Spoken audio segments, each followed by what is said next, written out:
Hello guys, welcome back to my channel.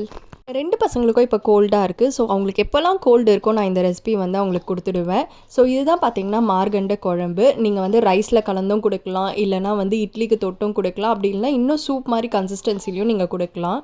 So குழந்தைங்களுக்கு ஏற்ற மாதிரி நான் இதை எப்படி பண்ணுவேன்னு பார்த்தீங்கன்னா 1/4 கிலோ மார்கண்டோ வந்து எடுத்திருக்கேன்.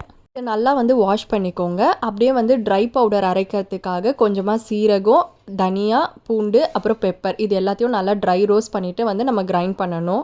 மீன்வைல் பார்த்திங்கன்னா குக்கரில் கொஞ்சமாக வந்து ஆயில் ஆர் கீ ஊற்றிக்கோங்க. ஒரே ஒரு ஆனியன், அதுக்கப்புறம் அந்த மார்கண்டம் போட்டுட்டு கொஞ்சம் நல்லா சாட்டே பண்ணிவிட்டு நம்ம அரைச்சி வச்சுருக்கோம்ல, இது கூடவே வந்து ஒரு தக்காளி போட்டு நல்லா வந்து கிரைண்ட் பண்ணிக்கோங்க. நமக்கு ஒரு பேஸ்ட் கன்சிஸ்டன்சியில் வந்து ரெடி ஆகும்.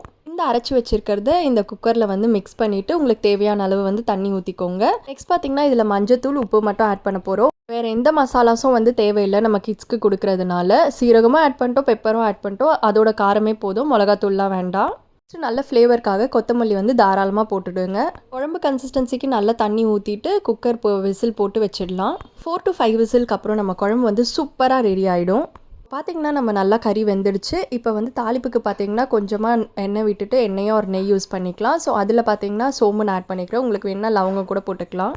தாளிச்சு கொட்டிக்கிட்டிங்கன்னா நம்ம சூப்பரான மார்கண்ட குழம்பு வந்து ரெடி ஆகிடும். இது வந்து கண்டிப்பாக வந்து குழந்தைங்களுக்கு கோல்டு அப்போ கொடுங்க, அவங்களுக்கு பயங்கரமாக வந்து ஒர்க் ஆகும். சூப் மாதிரியும் நீங்கள் கொடுக்கலாம், இல்லைனா வந்து குழம்பு வந்து இட்லி தொட்டோ இல்லை வந்து சாதத்து கூடயோ கொடுத்தீங்கன்னா நல்லா வந்து இதை சாப்பிட்டுட்டு அவங்கள தூங்க வைங்க. சூப்பராக வந்து கோல்டு ரிலீஃப் ஆகும். இந்த வீடியோ உங்களுக்கு யூஸ்ஃபுல்லாக இருந்தால் மறக்காமல் நம்ம சேனல் சப்ஸ்கிரைப் பண்ணிக்கோங்க. தேங்க்ஸ் ஃபார் வாட்சிங் திஸ் வீடியோ. பாய்.